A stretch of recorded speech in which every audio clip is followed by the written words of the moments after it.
Hello and welcome to The Nexus. Today we're going to be reviewing this brand new Star Trek Starfleet ships, the updated and extended edition. I'm really looking forward to this. So let's go and have a look. If you've never seen one of my book reviews before, I go through every page, take a good old look, then do my final thoughts at the end. I've also done the other books to this series from Hero Collectors. I'll tell you what, they're really nice, really factual. There's loads of facts and stuff in here. So without further ado, let's go and check it out.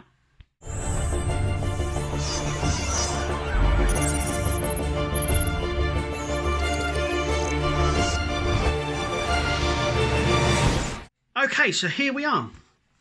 So this is the updated and extended Starfleet ship book. We're probably, most likely, going to get a lot of these sort of updated books.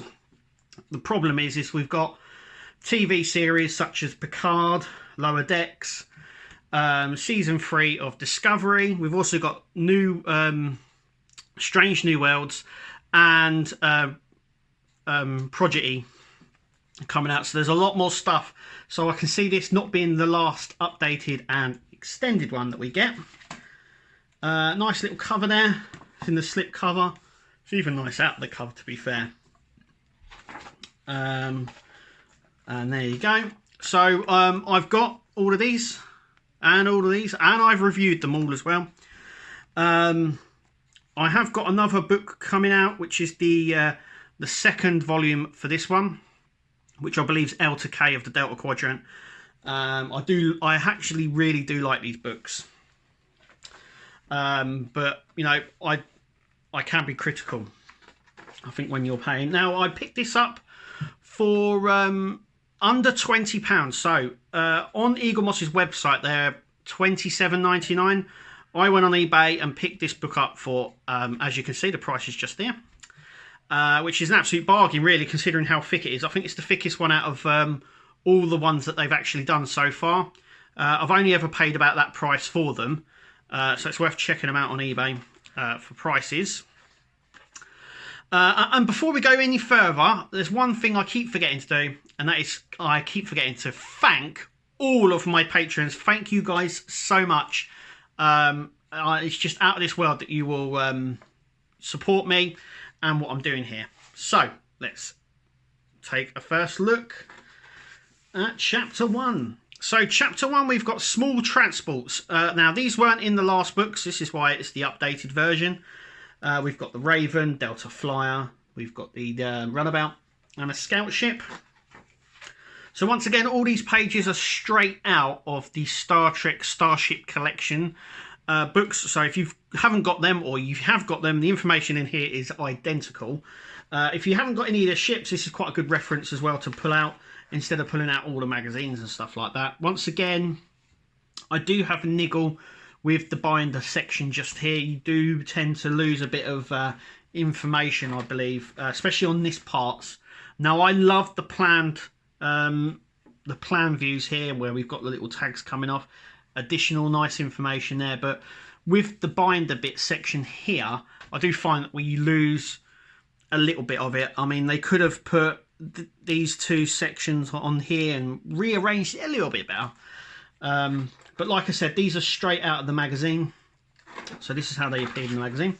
We have the Starfleet Runabout there. We go into a lot of the information on the Runabout and stuff like that. Love the plan views as always. Then we got the mission scout ship from Insurrection, that Data sort of commandeered there, and the shuttle were getting there. Then we have the Delta Flyer. Now I'm not too sure if this is the second Delta Flyer, because there was two. This does go into that as well.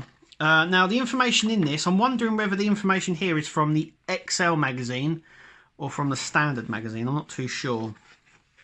Once again, we get some nice views there of the Delta Flyer. I love the bits where they put little markings where it says, you know, rear hatch and things like that. It's really nice to know. And then we've got some additional information down the side here. And there's the size guide. So we have the Raven, Delta Flyer, and you can see the size between them all. Then we come on to fighters, something else that was left out before of the other books. So we have the Maquis Raider, which, you know, is an actual Federation ship that they've sort of commandeered for themselves. We see one on Voyager and on DS9 quite a bit. Nice plan view there. Then we have the flight training craft, which we saw with Wesley there, Wesley Crusher, and another character, but not Tom Paris. Don't get them mixed up. We have a nice top view there and side views. That's supposed to be a Cobra sign. If you know Star Trek, you should know that that's a Cobra. Then we have the Federation Attack Fighter, which I actually really like this ship. Yeah, it's a really nice ship, actually. We've got like a Maquis ship, which is also down as a Federation fighter as well, which is like a smaller version. That was the inside of it. But yeah, I really like the design. It's got a really nice, cool design on that. Once again, we have the views here, so you can see how big the Maquis Raider is to the fighter and the training craft there. Then we have Multi-Mission Explorers Chapter 3. So we have the Lambtree there, which is a Reliant class ship. Get some nice views there, nice plan view. The Stargazer, Picard's first ship. Once again, I'm surprised actually. A lot of these ships were missed out in the first book. It's nice that we're getting them now, and I think it actually completes the set. We have the Enterprise C. That is not the Enterprise C. Now this is anyone who knows the Enterprise C. This is not the Enterprise C. It says it there. It looks it. It ain't. It is not the Enterprise C. That is the Enterprise C. The deflector dish, the dome underneath, the warp nacelle, they're all wrong. All wrong. Yeah, once again, this is not the Enterprise C. I think the nacelles are slightly higher. It's got a different deflector dish, and this starts here is, as you can see. As you can see, the nacelles actually come level. It's also got a different impulse engine at the back. You can see that the deflector dish is smaller and it's domed at the bottom. This one has an additional section underneath there, and the deflector dish is wrong. Just want to point that out, Igor Moss. We have the Nebula class ship here, which is a really nice ship. I do like the Nebula class. Some nice views there. Then we have the Phoenix, which is a Nebula class ship, but with a sensor pod on top. It's got a different section here, but they did do the two ships in the Star Trek Starship Collection. We have the Enterprise D. Now I believe the information here is from the XL magazine. This did appear in the first one. So did the Enterprise E as well, and I think that's also in here. We have the Saratoga, which is Cisco's ship, where the Borg destroys it. Really nice. Nice bit of fact. These sections just here are from an X-Wing from Star Wars. They're the tips from the X-Wing. Then we have the Akira, the elusive Akira class. So, a little bit of a backstory on this. The Akira class was advertised on the front of the first book that we had, but it wasn't in the book. They left it out, and now they've put it in this one, so which is nice. I know it's a fan favourite, the Akira class. It's a really nice one. Really nice ship. Then we've got the Defiant. Once again, this information is from the XL magazine. I know that because I have read this book, and yeah, so the information in this is slightly different from the main book. So yeah, more information. I love it. It's all in-universe information as well, so it's really, really nice. Then we have all the ships from Wolf 359 that we missed out on the last one. Some of these ships are actually really, really nice. And it's a shame we only got glimpses, and Egon Moss have painstakingly built these back to what they should look like instead of pieces like this. We have the Springfield class there, the Chekhov We have the Challenger, which is a really nice ship as well. It's got 2 warp nacelles there, which is cool. Freedom, which is just 1 nacelle. Like I said, I would love to have seen more of these in the show, instead of having just built them for the Nigeria class there. Yeah, once again, these are really nice views. This is straight out of the magazines, which is nice. New Orleans, that's a fan favourite, this ship as well. Then we have the Equinox,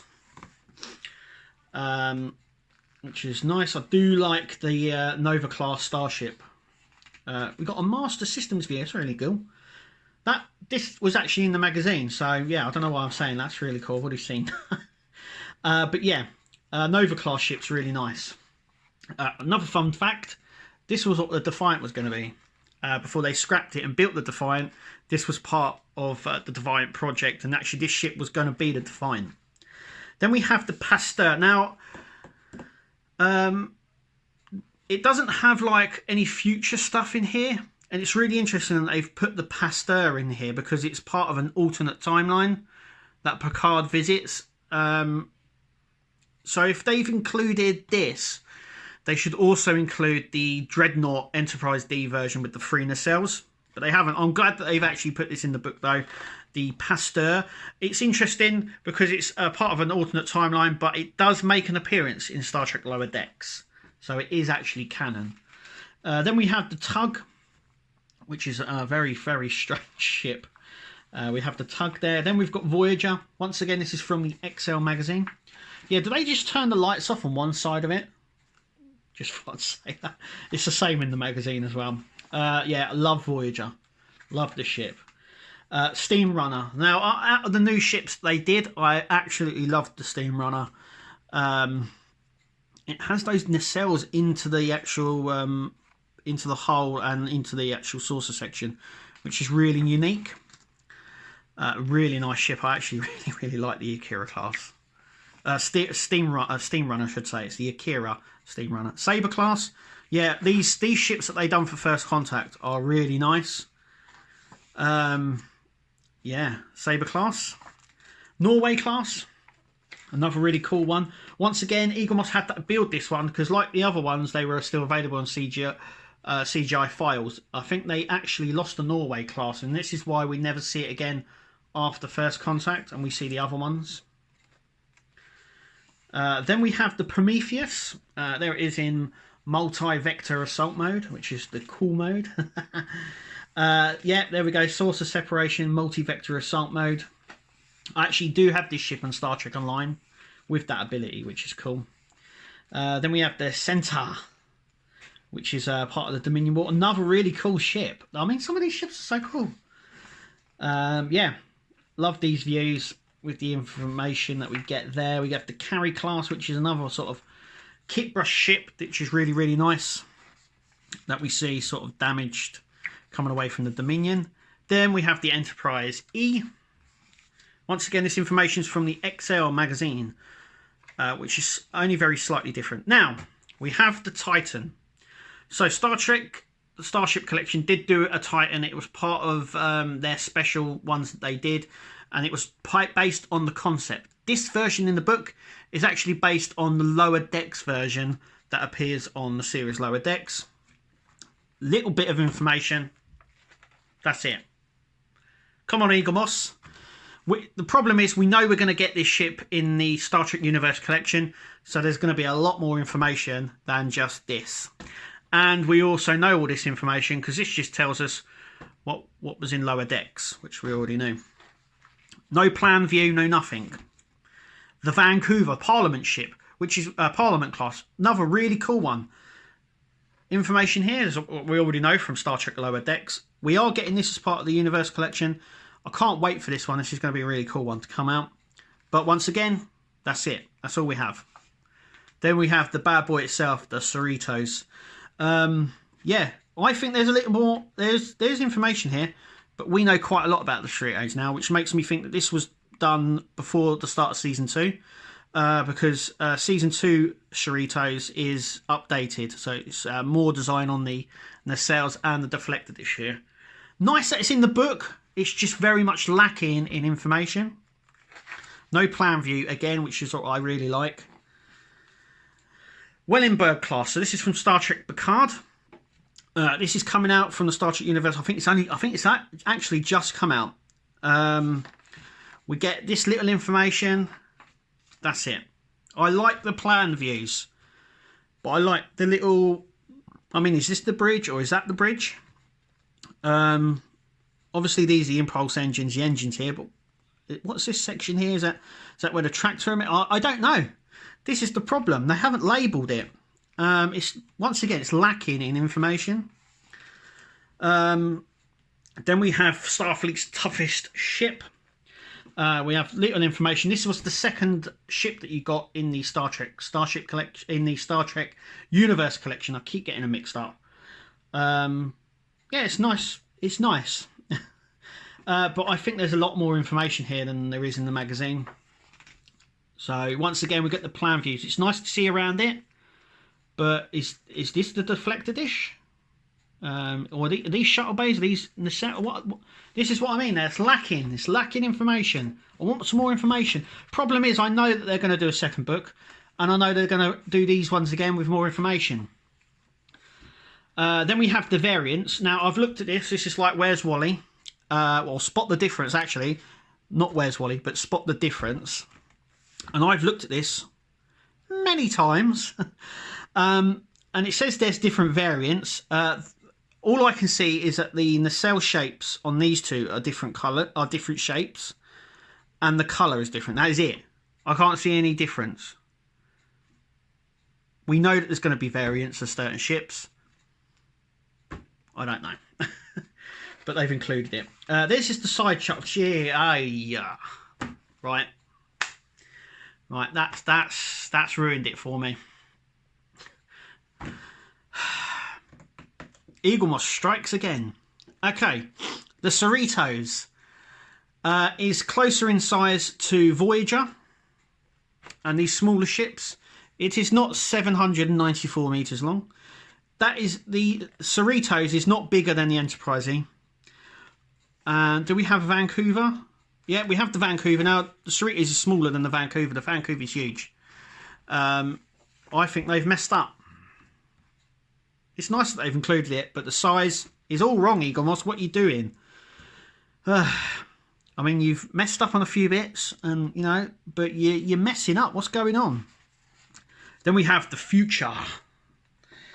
So, we have the Enterprise J from Star Trek Enterprise. Universe class, I do believe.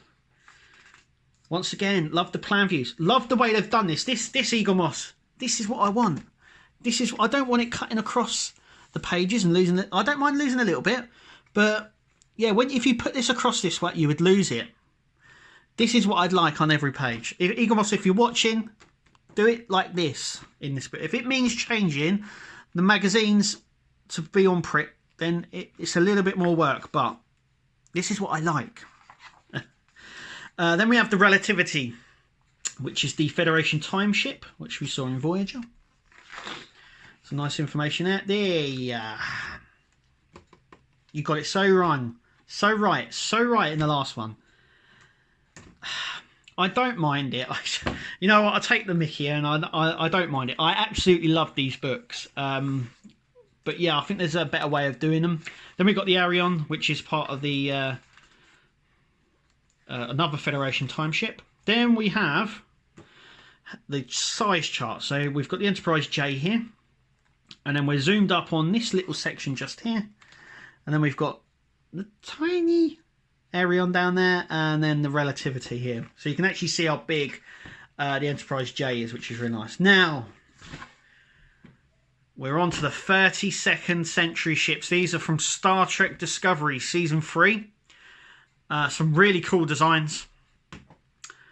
Let's get into it. So we have the Discovery A, which has the detached warp nacelles, which has programmable matter. Now, I'm a big Transformers fan. And in the Transformers film, the fourth Transformers film, they actually say that the Transformers are made out of programmable matter, which means the Transformers can transform in not just cars, but anything you program it to. These have programmable matter in them now. This is what gives them the ability to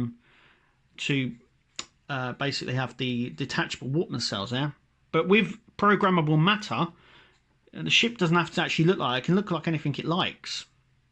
It's interesting if they're going to use that for anything else going forward in the series. But yeah, once again, we know these things. I know this, Kev. Kev, we know this, right? This is the shuttle bay. This is just a little line off. That's all I'm asking. Just a little line off and some information. It's lacking. It's lacking in information. I hope that the Eagle Moss do these ships as part of the Universe collection. It's going to be hard, I think, from some of them. Then we've got the Armstrong, which is the Constellation 32nd Century ship, which I really, really like. And I think this is probably going to be one of the easiest or better ones for Eagle Moss to do. The saucer section is the only thing that's detached. The rest of it has detached nacelles. I think it's going to be an easier one to do. I want some more information. I know there's going to be a second book, definitely. But it looks rushed. It really does. Then we have this weird ship. It looks like a keyhole, doesn't it? Yeah. It looks cool. Do you know what I have to say? I know a lot of people are very, very sort of, I don't like these ships. I think they're really, really nice, and they incorporate a lot of in the future.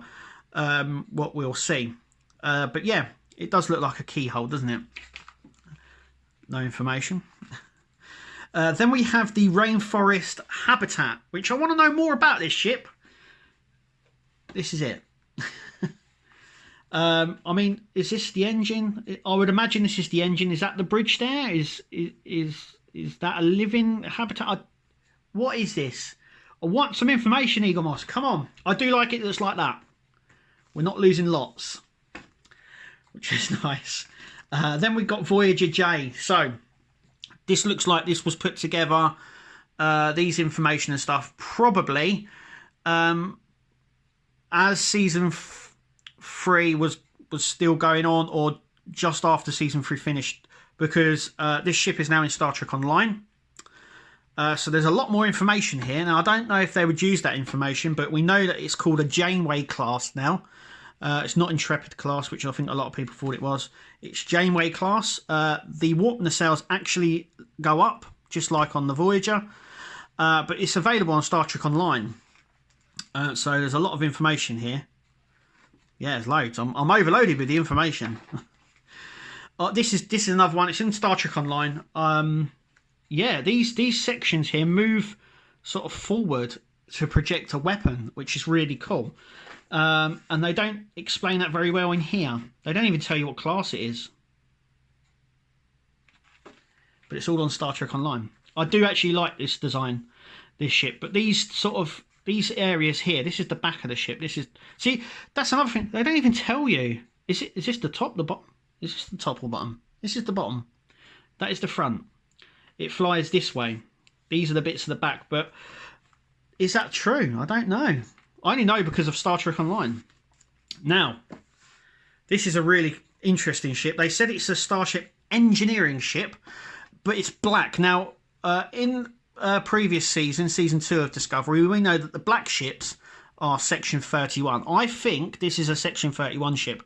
Once again, we don't know anything about it. Just here, just the glimpses that we've seen. And they said they think it's part of the engineering, but I don't think it is. I like it here. It's just a remote. It looks like someone's just got a remote control and gone, I can make a ship out of that. It also reminds me of Space Odyssey 2001. I'm sorry, David. Like, that just turned red. I cannot allow that. But once again, are these the engines? We don't know. There's lacking information, which, yeah. Another really cool ship. Now, this, once again, information. We don't know the class of it. We don't know anything. But I think this one could be probably the most headache one for Eagle Moss. Look how far away the nacelles are. To the side, it looks okay. But top and bottom view, it looks very plain. but very futuristic, which I really like. It's also a J. But yeah, I mean, is this the top? Is that the bottom? I think this is the top. Is this the front of the ship? Is that the back? Is that the front? Come on, Eaglemoss. Now, the Jelba. Jelba, is it? The Jelba? Now, I know a lot about this because, once again, it's in Star Trek Online. So this is the back of the ship. And that is the front of the ship. But in here, we don't know the class. We know all that sort of stuff from Star Trek Online. So the warp engine is actually in this section here. This is the front section here. I think the bridge is actually in here and not at the front here. But yeah, this is the back of the ship. So when it goes into warp, it goes that way. A telltale sign is this swoop section just here. And the way that it is written. But at the actual front of this, if I go back to here, Eagle must have got it the wrong way round. It should be the other way, because all the other ships are moving this direction. That ship's moving in that direction. Yeah, we should know this. Yeah, then we've got the Nog. I mean, yeah, I can't wait for the ship to come out. Hands down, probably the one that I think a lot of people will be getting, and a lot of people went crazy for, and rightfully so. And I'm glad that they've recognised, and that's in there now. Once again, I mean, even here it could say it was dedicated to someone or anything. It's just, yeah. This is another one. I think this one's going to be another easy one for Eaglemoss to do. Because there's no sort of hover sections. It's just a ship with a giant hole in it. I mean, is this the front? Is this the front? Is this the back? I don't know. Neither do Eaglemoss by the looks of it. This is the Seed Vault ship that we saw at towards the sort of end of season 3. And they leave a crew member on it to take the ship to its home world. It is a Federation ship, but it's commanded by the Barzine. The Barzine, is it? The Barzine? And they leave the crew member there that came with them to return it home. I absolutely like this design. It's very strange. Once again, we've actually got more information here than we have on the other ships, but it's still lacking. It's still lacking. And the size chart. Here we are. So these are the sizes, which is nice. Once again, it's got it the right way here. So this is the back of the ship and this is the front. And then we've got the class listings at the back here. So we have all the different classes here. The Cerritos, that is the size of it. I think it's smaller. But yeah, I think it's around the same size as the Intrepid, but they've got it bigger than most of them, which is very strange. Then we've got the 32nd century ships as well, which is cool. Once again, they're all pointing in the right direction. It's just at the front of the book. Then we have the index there, and that is it. I mean, it's nearly took half hour, and I do go through them very thorough. So let's do my final thoughts on this. So my final thoughts on the Starfleet ship update and extended edition on the Hero Collector books, on the Shipyard books. It's great. It's full of information up to a point. It's great that they've put the ships they missed from the last one. That is excellent. But after when it starts introducing ships from Picard, season 3 of Discovery, and Lower Decks, that's where this falls apart. It is lacking in information past those parts. Now, I understand that they're new and they've come out, but what I don't understand is why they had to produce it. It just feels rushed. We already know a lot more information about those ships already. It just feels very rushed. The problem with these books, like I've said at the very start, is that we know we're going to get updates continuously because the series is continuing on. So I know for a fact that we're going to get another one of these with more information on the future ships and stuff from Lower Decks. But I'm really happy that I bought this book, but ultimately as well, very disappointed in the lack of information on the other sections that it has. But it's the first book that you can actually see the ships and you can actually have a plan view, which is really nice. But apart from that, for me, it just feels a bit rushed.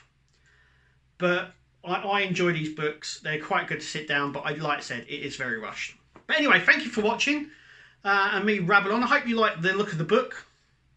Like I said, always shop around when buying these.